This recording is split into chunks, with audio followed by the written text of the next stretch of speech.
think we will get started. Good morning, everyone, and thank you for joining us today for this regional COVID-19 call. It's an all settings call. I'm Nancy Miller, a quality consultant with Stratus Health, which is a partner in the Superior Health Quality Alliance. Our topic today is coping with COVID-19 from the family caregiver's perspective. And this will be a panel discussion moderated by Dr. Jane Peterson, who's the CMO at Stratus Health. And panel representatives include Minita Reeser, who's a daughter and caregiver to her father and her mother who were diagnosed with COVID-19, along with coincidentally, her aunt, Beatrice May Ramsey, who cared for her husband during his COVID-19 illness. These family caregivers experienced firsthand their loved ones struggle with their COVID-19 diagnoses, and they will provide insights in how they navigated the healthcare system as a family and their journey with the hospital, skilled nursing facility, and home care services during their COVID-19 problem, if you will, during this pandemic. Before we get to our presentation, I just have a few housekeeping items, and Jessica, if you will forward that. We would welcome your questions throughout and even comments throughout.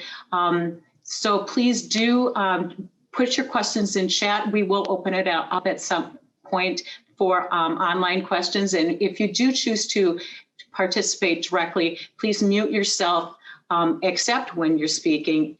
And then when you do talk, if you could give us your name and your organization, that would be great. And then mute yourself again.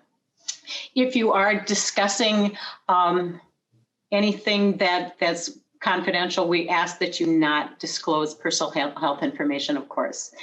If you do have any problems with Zoom, please message Jessica in the chat and she'll help you out.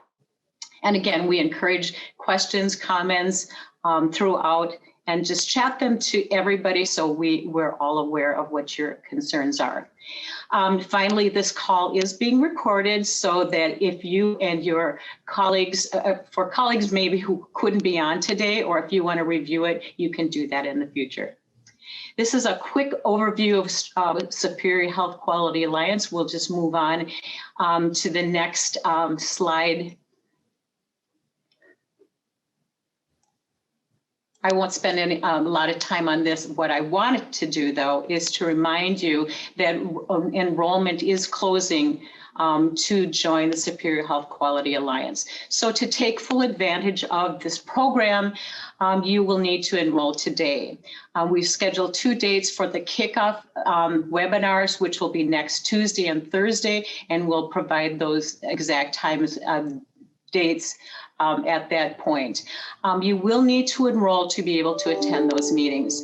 Jessica will put post the enrollment link in the chat, and once you've enrolled, you'll receive an invitation to the kickoff. You only need to attend one of those, and that will provide a comprehensive orientation to Superior Health and the no cost to you, no cost quality program, which takes place over the next 4 years. By enrolling in Superior Health, we will help you accelerate and improve on your current quality improvement efforts and to develop plans for future initiatives. And we're doing that through a 3-strategy approach, which was on the previous slide. We will support your organization through technical assistance and a myriad of resources you need to help you provide the best possible care to the patients you serve. So please take this opportunity to copy the link in the chat and join Superior Health Quality Alliance today, if you haven't already. And we very much look forward to working with you. Now on to today's very important presentation. And I will again introduce the speakers. Bring up their information here. Dr. Jane Peterson serves as an advisor and subject matter expert for the work of Superior Health Quality Alliance. She's the Chief Medical Quality Officer at Stratus Health, which, as I said, is a partner organization to Superior Health. And she's a practicing geriatrician, providing primary care to individuals living in long-term care settings. She's the past president of Minnesota chapters of AGS and AMDA, and she holds several policy and congressional fellowships as well. I don't know how she has time for all this, but she's also an adjunct assistant professor in the School of Public Health at the University of Minnesota. We're thrilled to have our two guests, Beatrice May Ramsey, who is a retired educator, elementary school teacher, I believe, and she cared for her husband during his illness, as well as Manito Reeser, who is the owner of MHR Solutions and Girlfriend's Glass House Empowerment, an organization for women focused and girls focused on personal development. And she cared for her father and mother during their COVID-19 illness. And I'll step back and we'll welcome the conversation. Thank you so much, ladies. Thanks, Nancy. I will kick it off here. Thank you, everybody, for joining us today. As Nancy said, we have two presenters that are going to share their stories, which I personally think hearing stories from people that have gone through the healthcare system and to be able to hear their perspective for those of us that are healthcare providers is extremely valuable and extremely powerful, because we need to be able to really understand the experience of our patients and their caregivers, and especially with COVID-19 and the changes that we've had to make in how we allow family in when their loved ones are either in the hospital or in long-term care, and just the different ways that we have had to adapt to this really very quickly. It's even more important that we learn from these experiences. The two stories that you're going to hear today are stories that at the time, I don't think we would have called it early on in the pandemic, but now here we are in November, and we still have the pandemic with us. So I think it really is helpful to be able to hear these stories that were, from earlier in the year when all of us were really trying to figure out, what is this thing? What is COVID? How does it behave? How do patients respond? What's the best way we can support them? And we're trying to navigate that. And then the caregivers are out here saying, hey, what about us? How do we get engaged with this? Unfortunately, or fortunately, I'll start with the fortunately first. I think we have made a lot of strides in the clinical settings in how we understand how to best manage and support individuals that contract COVID. Unfortunately, as we look at the numbers across the country, they don't appear to be going in the right direction for either new infections, hospitalizations, ICU cases.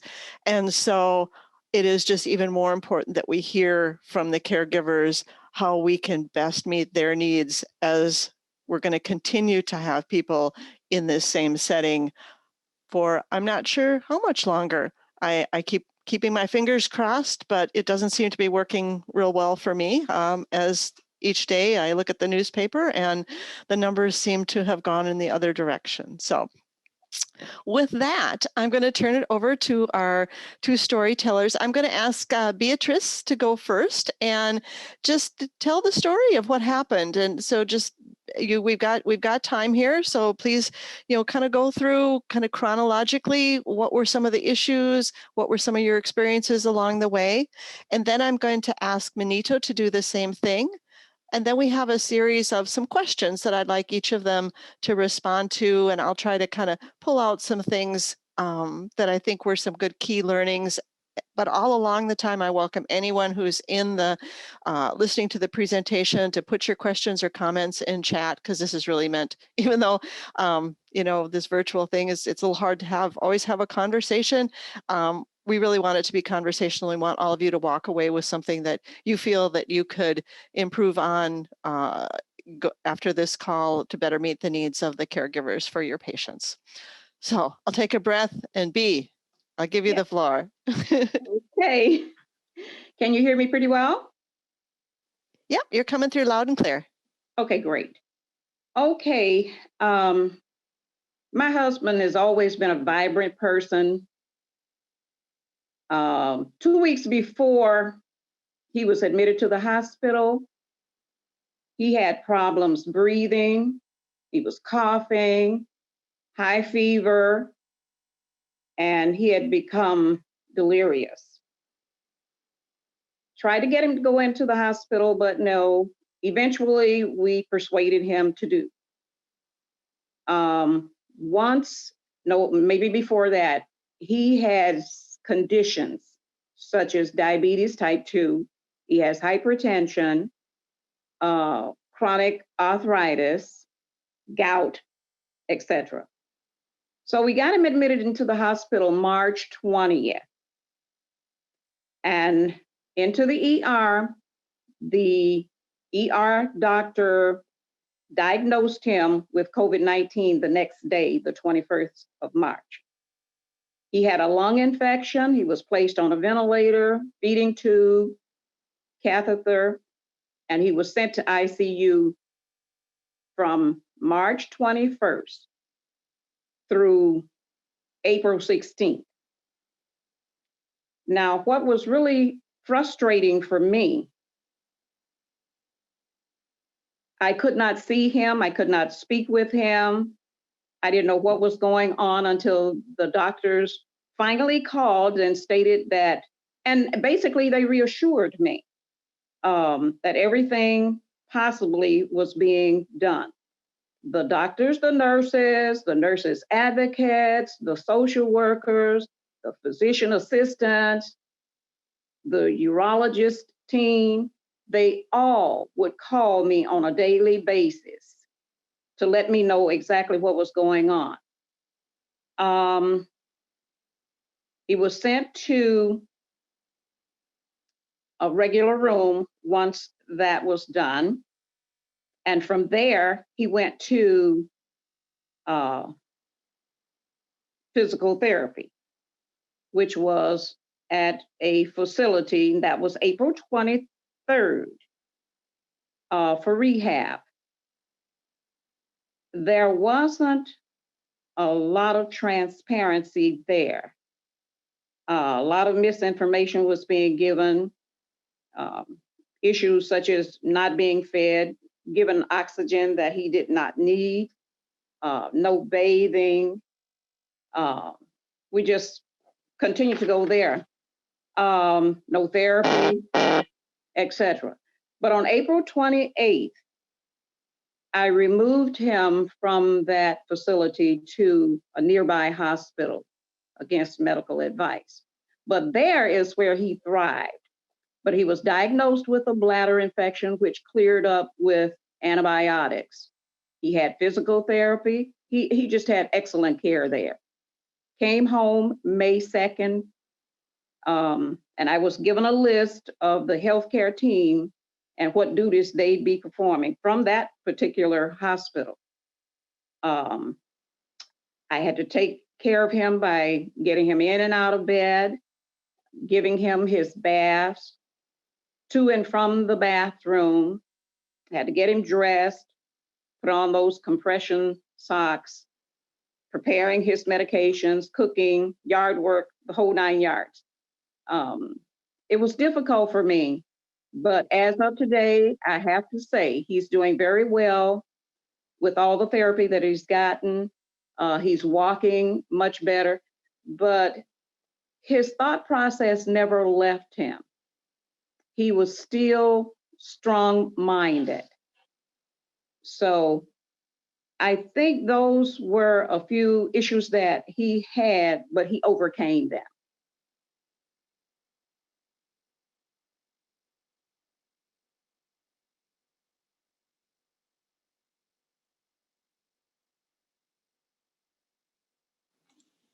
Jane, you're on mute. We can't hear you.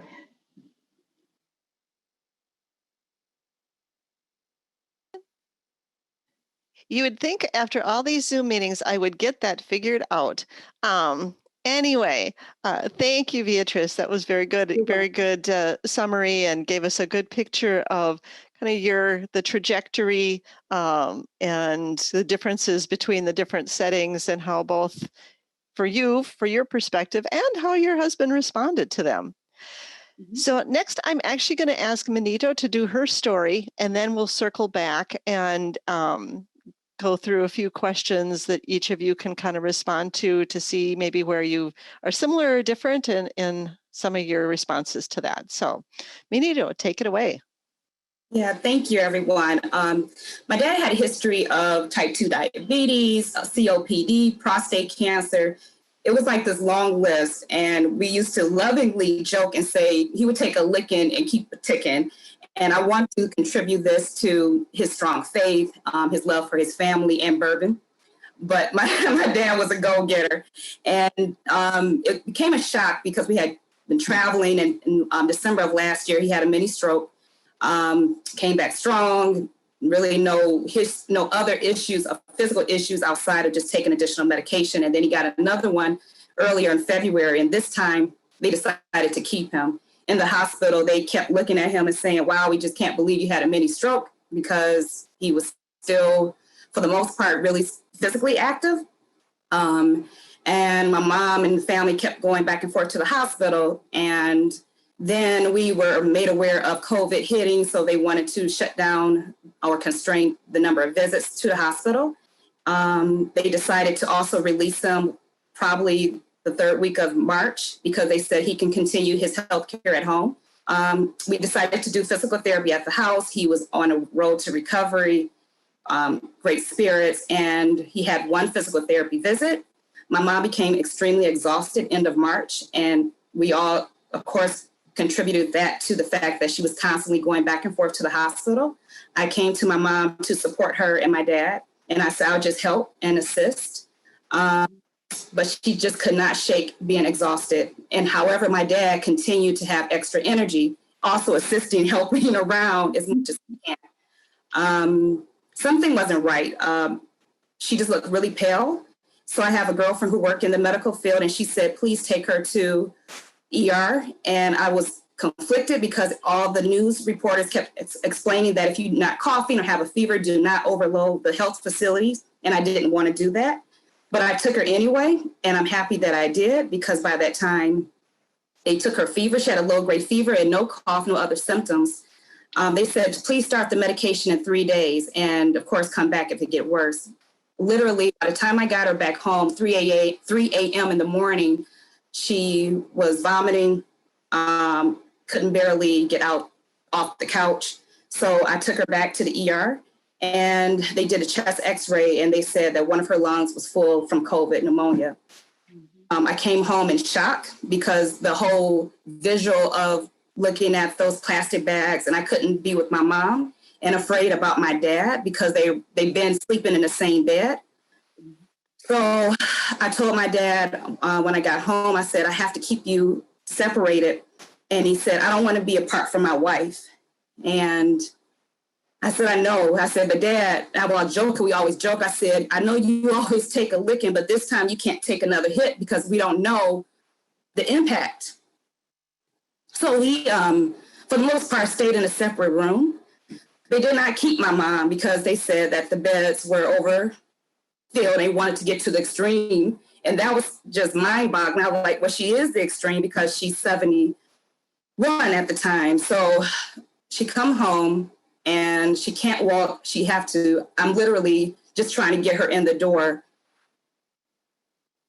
So I did the best we can to get her up the stairs, and she lays down. I'm looking at my dad, and he's still laughing and joking, and I'm taking care of him. He's doing tremendously better. In the next couple of weeks, he have a slight cough, and I called his doctors at the hospital, and they said, yeah, bring him in. My sister helped, and they took him to the hospital, and she called me, and she said, yeah, this is not right because they're telling us not to come inside. I don't know what to do. And I said, what are they telling you? And she said, they just kind of have this assembly line of cars asking questions. And she said, it almost feel like a meal. And people were not feeling humanized because it was like, do you have a fever? Do you have this? And keep going. And we knew with the overload of the pandemic, this was going to happen, but it still is just disheartening because you just want everyone to be okay, including the service providers. So they gave us a prescription, they sent him home, they did not test him. And my dad was like, that's good, I don't want to go back. And I said, I understand. Later on, I made sure he started the medication, the cough got worse, and then he started to act a little delirious too. He was asking questions or repeating the same questions, and I would notice some of the behaviors that he was having, like picking up a cup that was empty and putting it down. And I said, Dad, I don't think you're doing well. He said, I'm doing fine. I'm fine. I think it's a cold, because I know he did not want to go back. I called the doctor, and the physician said, Manito, if you see any changes, please bring him back. I appreciated the physician just having that compassion to recognize that. A few days later, I heard him at nighttime, and the cough kept getting worse. He started to frequently go to the restroom. I thought it was from the stroke. So we took him back. They kept him for a few days, maybe 3 days, and the physicians did keep us abreast of what was going on. And he said, your father's getting better. We believe we can send him home. And I said, okay, what about the cough? And he said, that's just going to take time. We're just kind of monitoring it. You know, this is all new. We gave him the hydrochloroquine. And then it just startled me because I kept hearing conflicting information from the president versus the scientists. And I was scared because I'm like, I don't know if that was something we should give him. But the physician's hands were tied because that was, to my understanding, the medication that they were using in this area. He came home. He did not look well. He could barely walk. My mom made this big dinner for him. We said, take your time, Dad. And he was like, okay. I got a chair to make him so he could sit down. And I'm looking at my sister shaking my head. And I was like, I don't think he should be home. I said, what medication, Dad, did they give you? And he said, I don't know. So we're looking at the paperwork. The only medication they said was to continue with the Tylenol and to finish his antibiotics that I previously had before he went in the second time. He ate, but he never lost his appetite through the stroke or anything. And he started to sleep at the table. I'm trying to keep a smile on my face because I need to be there strong for my mom and dad. He came home about 3 p.m. We have a lift chair. I took him up so he can watch Western, and that's when it really became worse. He started making comments like saying my mom's name over and over and over again, picking up the cup, putting it down, picking up the cup, putting it down. I called the on-call nurse and I said, I'm sorry, it's just something's not right. She said, did they drop off the oxygen tank? And I said, yes. I put it on the highest level because he kept saying, there's no oxygen in here. I took it off his nose just to check. It was air coming out, but he wasn't feeling it. I laid him on a bed. My mom is helping him. My mom is just putting her hands on her head because at this time she was improving. So she was recovering, but she's weak. And my dad is getting extremely worse. He can't lay down. He doesn't remember anything. And then he started putting sheets over his head and down.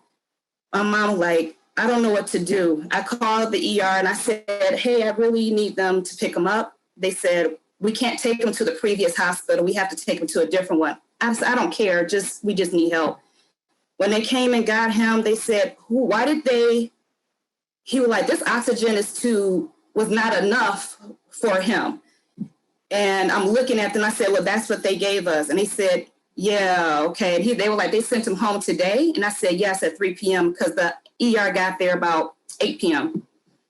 They took him in later on, maybe about 4 hours when he was in the hospital. The physician called and said, we found another infection in addition to COVID. I'm not sure. Did they tell you that? And I said, no. He said, okay, we'll request the records from the other hospital. Next thing you know, my dad called one more time and he said, I can't breathe. That was the last time I heard my dad's voice. The very next day, he was on a ventilator. This particular hospital was just amazing. The physicians they call us on clockwork. And since we couldn't touch him and see him, we requested for the nurse just to put the phone to his ear. That meant everything because I felt just conflicted knowing that these providers are doing for our family and they're going through the same thing and going home and putting their lives at risk. So we would pray just to say thank you. My dad died May 4th after my mom's birthday.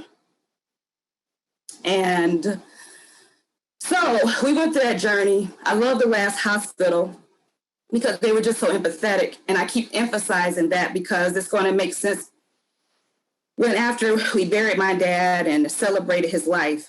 When I called the first hospital, I wanted to get more information about why did they discharge him. That was my only question. I just wanted to know the answers. What was their process, the procedures to dictate who should stay and who should go home? I got the runaround from some of the administrative staff. They told me, well, let me take your information. Someone will call you back in a couple of days. I gave them a week. Then a week and a half went by and I called back and they said, I'm sorry, who did you talk to? And they took my information again and I started this process. Another week and a half went by. And I said, can I please talk to a quality director, a manager? And finally, a quality director took my information. And then this is when it just really just disheartened me because she said, well, what are you asking? I said, I'm asking, just trying to understand because the other hospital found an infection and that wasn't brought up at the other hospital. I just wanted to know, why was he released? And she said, it sounds like what you're asking me is a right to sue letter. My heart broke because I never once said that. I said, no, I'm just trying to understand your process. And she said, well, the process is that your dad was okay. No one knew what COVID was going to be like. And just so you know, the other hospital you took them to is a for-profit. We're nonprofit. I just want to point that out as well. I'm listening to this and I feel like it was our fault that shame on me for calling and inquiring about his health. And when she told me she'll let me speak to a physician about the medical records, they don't usually do this. The physician was super just encouraging and empathetic. That meant everything, just that alone. My biggest takeaway, just the contrast of the two hospitals, is that the physicians, the staff are overworked and overwhelmed during this pandemic. So they definitely need training just to take care of themselves. And when they start to feel overwhelmed and have these triggers because patients are constantly and families are asking numerous questions, but just having more dialogue to have compassion during this time, especially during this pandemic, because it makes a difference how you communicate to family members. We know you're exhausted, but we are too. And taking a break so that compassion can still be instilled as you extend that to others. Then that's the gist of my story. Thanks, Manito. I really appreciate you being on here. I mean, it's hard for each of you with family members, but as a daughter, it's just hard to lose dad. That's a tough one to get through and be able to tell that story as eloquently as you're able to and share the details with us. So we appreciate it. There's a couple questions that I just thought I'd go through, and I'll let Beatrice and Manito kind of decide, if answering them. I'd love to hear from both of you, but maybe there's things that one of you want to talk about more than the other. So, you've had either as caregivers or, for your family members, probably other experiences with a hospitalization. So, what some of the things, and I think you did bring them out in your stories, but what would you say the big differences were between this hospitalization or this experience and other experiences you've had with the healthcare system in the past? What has COVID kind of turned on its ear for that experience? I'll go first. Mm-hmm. From the first experience, the first person you see is the administrative staff before you even get to the physician. And just being able to look at someone in their face, just to acknowledge when I walk up. Because first hospital, they were constantly looking at the computer. And I get it. You're overwhelmed. I've been in a health facility, but this is a position where you have to put patients, and you have to just have that caregiving spirit. So I'm talking to them. They're barely looking up. I get to the nurse and I say, hi, my dad is around here. Is there anything else I need to do? You know, just the dryness. The physicians were definitely communicative, so I didn't have issues. It was mainly from, I will say, the medical assistants down to the administrative assistants.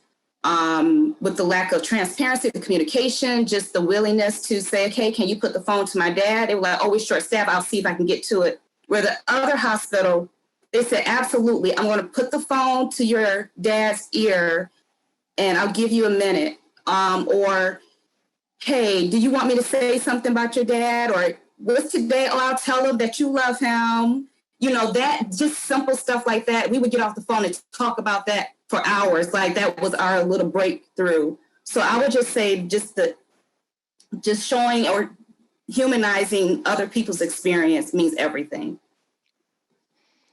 B, anything that you similar or different in that regard?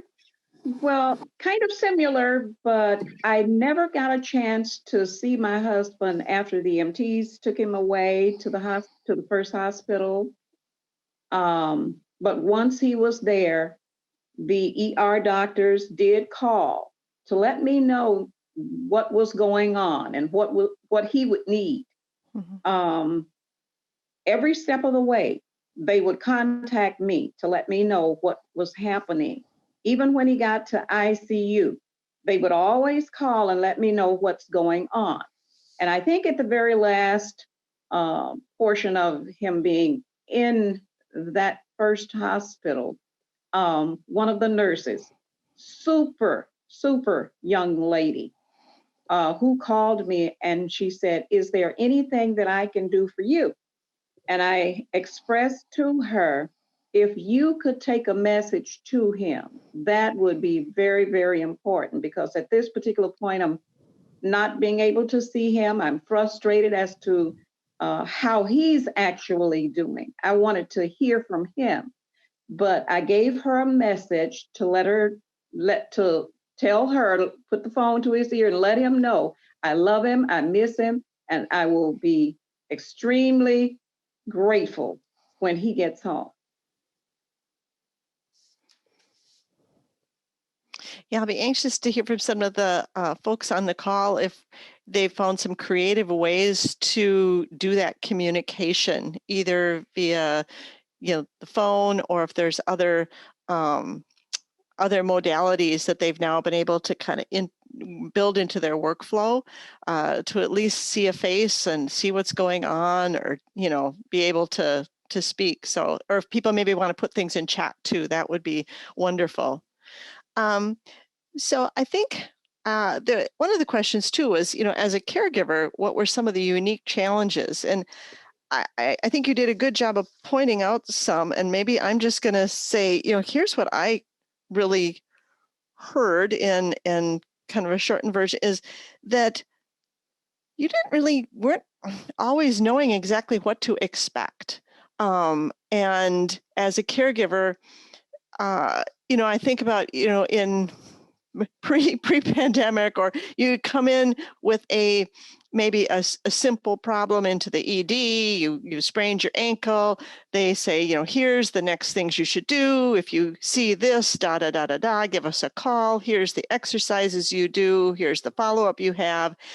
COVID just kind of blew that out the window, because I think we didn't really know as healthcare providers exactly what the course of COVID was looking like, or what some of the things that could happen.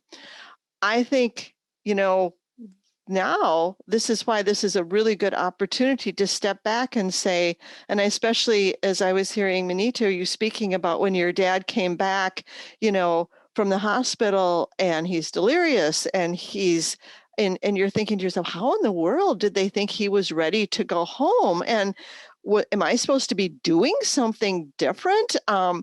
what am I supposed to be looking for? Is this just normal? And this is what it's supposed to be. And 48 hours, this is supposed to go away. You were kind of in I mean, I would have been in, I'm a healthcare provider, and I would have been in the same boat as you. And so now, however, can we as healthcare providers do better at giving people either identifying who's ready to leave the healthcare system and who's on that trajectory to improve versus who, and also telling families what to look at. So I don't know, Manita or B, did I summarize kind of some things that would be helpful, or can you add some pieces into that would have been useful to you as you're walking out that door with your loved one and they've now given you okay, here you go, take care of them? Yeah. Yes, you summarized it well, because when he was delirious and all they had was continue with the previous medication, I think he had like 2 more pills of the antibiotics. I know they said, of course, follow it with your doctor, but because this was so new, I don't know if it was because everything was just happening at the same time, but the transparency, the communication to say, or some kind of follow-up call to say, hey, I'm just checking in. Yeah, I don't know how to answer that, because that's exactly how I felt, because nothing gave me any indication that he was on the road to recovery. Mm-hmm. Yeah, didn't match with. And so hopefully there's some things that we can be doing going forward to really, when someone calls and says, this just isn't right, something I don't know what to do here, that we're better equipped now to address those questions and realize that people with COVID can change pretty quickly and get sick very quickly. And so we need to be able to be listening for that. And families are very good observers. They know, your loved one way better than we do. And so we always have to remember that piece, which we don't always do as good as we could. So one of the things that I did hear, as far as things that went well, is when people really were willing to give you those daily updates and pictures of what was kind of, here's what's happening, whether it's in the right direction or the direction we don't want it to go. Just having that information is very, very helpful. And so I don't know if there was specifics about that or specific ways that people communicated that you felt were most effective when you were being kept well informed. I don't know, Manita or Beatrice, were there some specific things? Yes, I'd like to speak to that. Mm-hmm. The first hospital, again, and the second hospital was super. I would get so many calls. I just can't say it enough. They kept me well informed every step of the way of what was going on, that it made me feel comfortable, even though I was frustrated. I wasn't with him. Even one of the doctors had called and said something about an issue that he was having with medication. And I said, no, he cannot have that medication. It's too much for him. And that was at the point of where he was becoming delirious again, towards the end of him coming home or going to the next hospital. And I said, no, he can't have that kind of medication. He was reaching into the air as if he was grabbing something. And I told him, no, now you've given him too much medication, because even at home, when he would take certain medications, I said, you've taken too much of that. We got to cut that back. But that kind of helped me. That helped the doctors to understand what he was going through. Mm-hmm. The second hospital, the last leg of before he's coming home, they did a phenomenal job. When he came in, they knew immediately, because he was still having problems of delirium. after leaving the rehabilitation center. They knew immediately to check and see if there was an infection. And sure enough, that's what it was, an infection, and they knew how to treat it. So that put him on the road to recovery.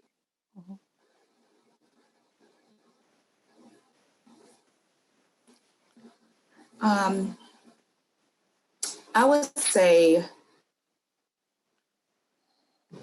the first hospital definitely kept us, they was contacting us. But again, I was just still conflicted how one hospital was able to see the infection and the other one didn't. And I know it changed swiftly. So that was just some of the confusion. I just didn't know what was all those important steps in between. One thing that helped too, when my dad was declining and the physician called me and said, your dad is taking a turn for the worse. I want to allow few of your family members to say goodbye. That brought so much joy. And even though we were suffering, just to see and touch him. So when we came there, it was a total of 4 of us. And they still was super friendly. They was empathetic all the way from the time they was taking, making sure we didn't have a fever. And then when I saw my dad and behind all those plastic barriers, all the way to the end, I just remember from each nurse, the caregiver, from the time I walked in, it just felt welcoming.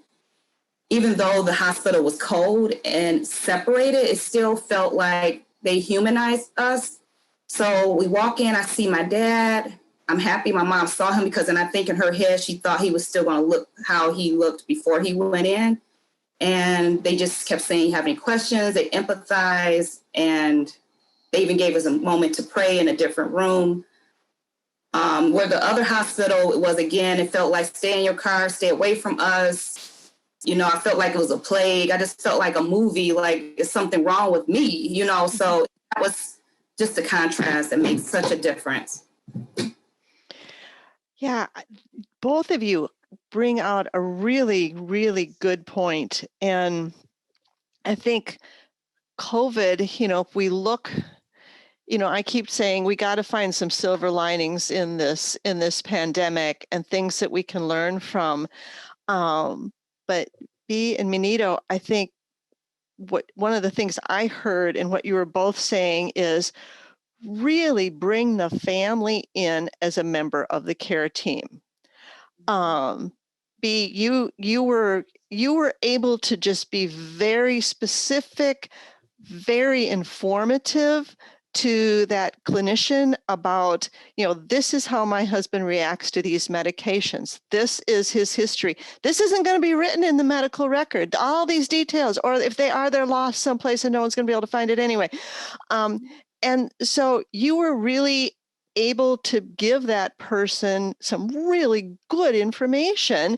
Now, the care team had to be willing to let you in to their circle and be able to say, let's ask Bea, what's your thoughts on this? What's your experience been? And listen to what your answer was. Now, this, in my mind, shouldn't be a COVID only intervention. But that was a very powerful story of how taking your input could have potentially, changed the course for your husband in the hospital. You never know at what point in a care trajectory something we do sends us off in a direction that's either positive or negative.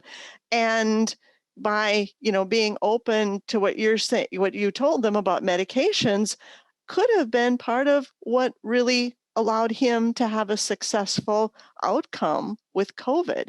And so I think that's just a really huge reminder of, bringing the family into the care team.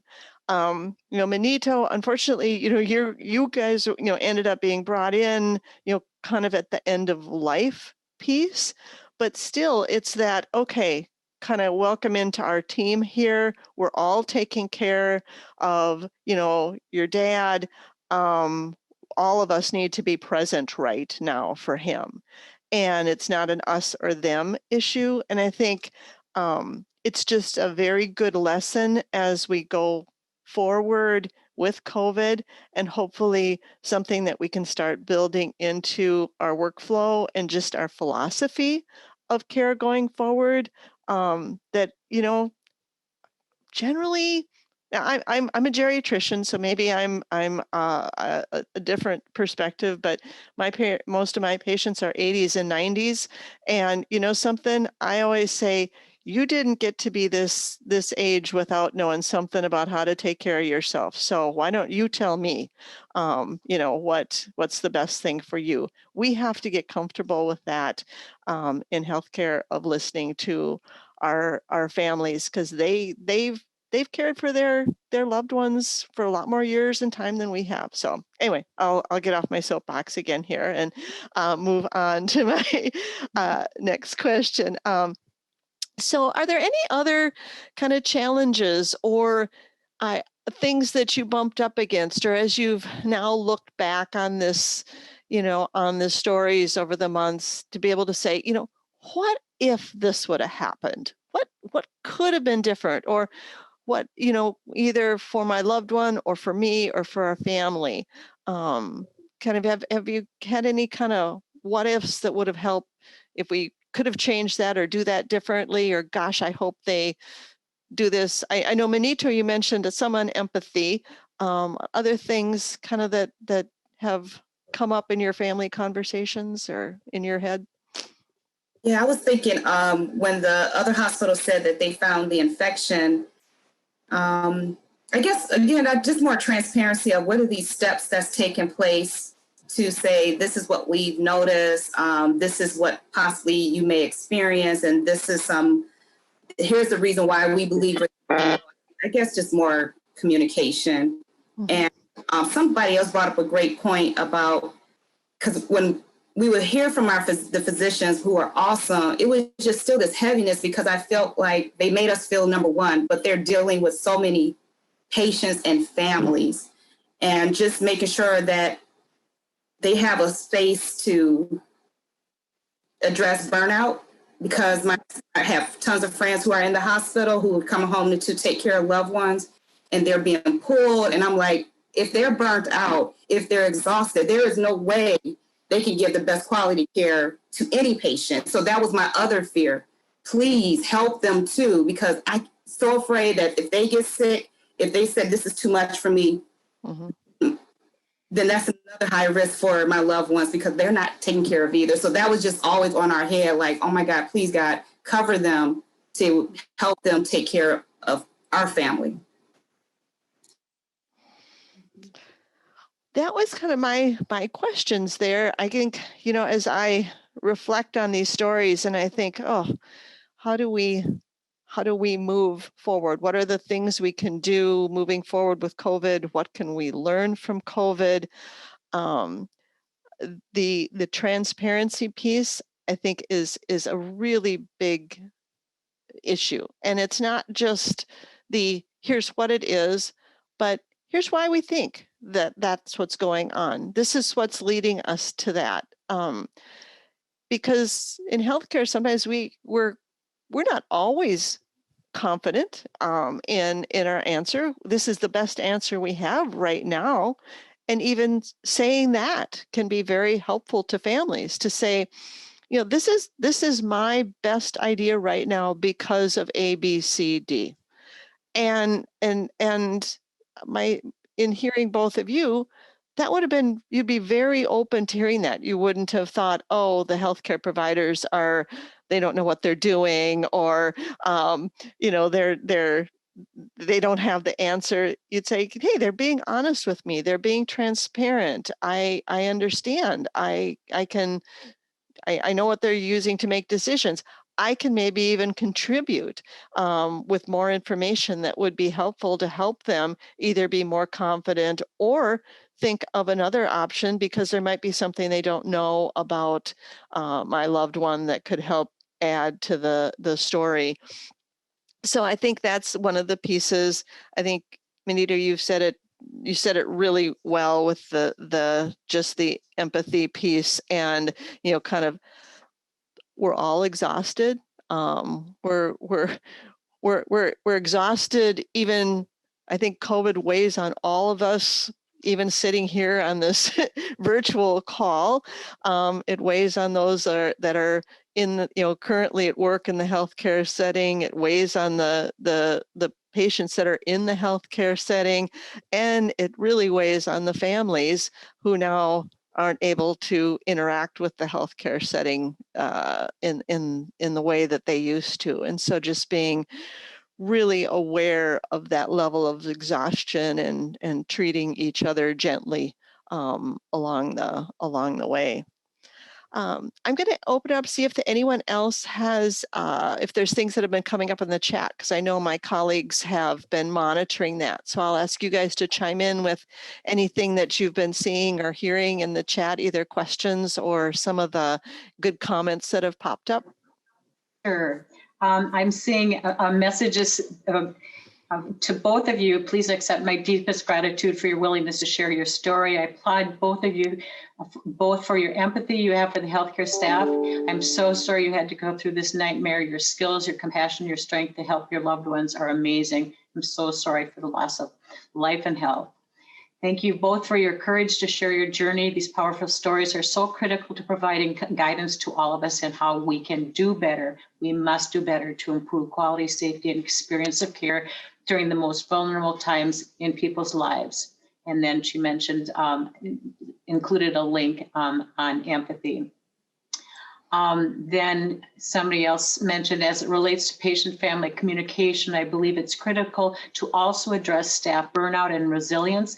Both can help address improved communication. Another one, thank you so bravely sharing your stories. Thanks to Benito and Beatrice for sharing your experience. You both emphasize the importance of including the family caregivers as valuable members of the care team. Bless you both and your families. There's a question, have you seen any residual effects of COVID-19 since your loved ones have recovered? And if so, how has your previous experience with the system changed the way you interact with the healthcare system? So that's an interesting question. Mm-hmm. I don't know, B or Benito. Any residual effects, and if so, of the virus on your loved ones, and if so, how has that changed in any way your interaction with the system? Well, for me, the system is working. It just depends on the physicians that are helping. If they listen to the person, they listen to what we have to say, our input would help tremendously. We recently went to the doctor, our personal doctor, and he changed some of the medications because I said to him, I don't think this is quite working. When he says to me, well, let's change a few things and see what's going to happen. And sure enough, the medications that was given to him made a big difference. Where his pressure is really good. He's walking much better. Everything was just going smoothly for him. So I think basically listening to what we have to say and what works for us. For my mom, thank God she doesn't have any long-term effects from the COVID-19. Because even with the pneumonia, she's breathed well. So she's very blessed, but other family members who are over 60 who have contracted, they have scar tissue, still having difficulty breathing.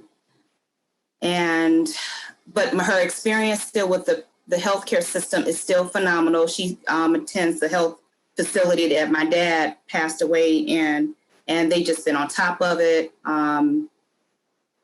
She sees them frequently, so the experience has been still positive.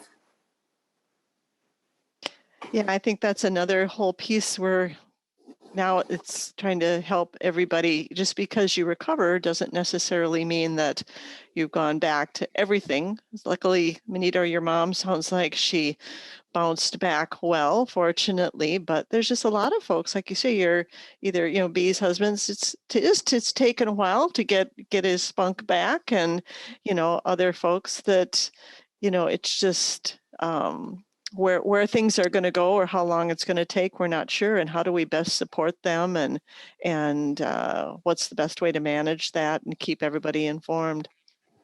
I'm just going to kind of open up any other thoughts or anything that's popped up in chat before we kind of close out. I think this has just been like I said, thank you. This is very good. Like I said, this is the power of storytelling. We learn so much of the nuance comes out of storytelling of the things that we can do differently and do better.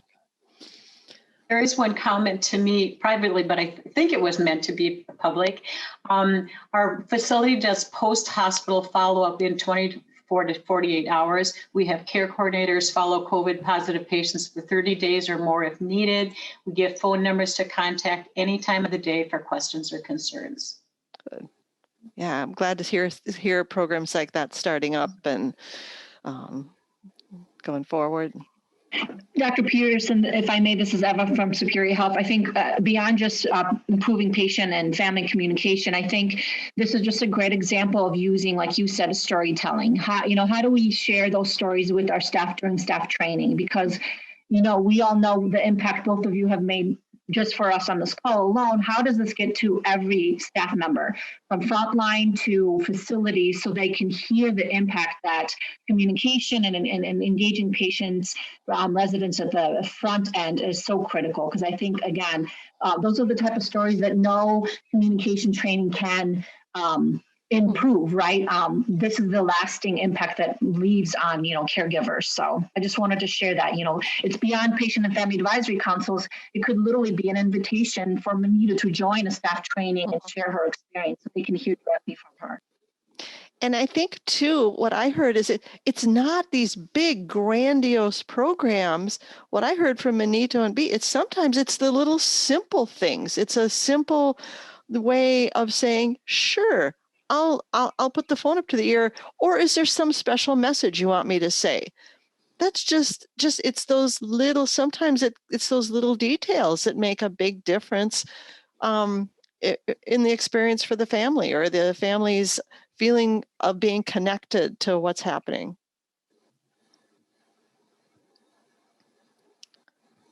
Open it up for last opportunity as we close up today. To put anything in chat or to get on the phone. I want to thank Dr. Jane Peterson and especially Manito and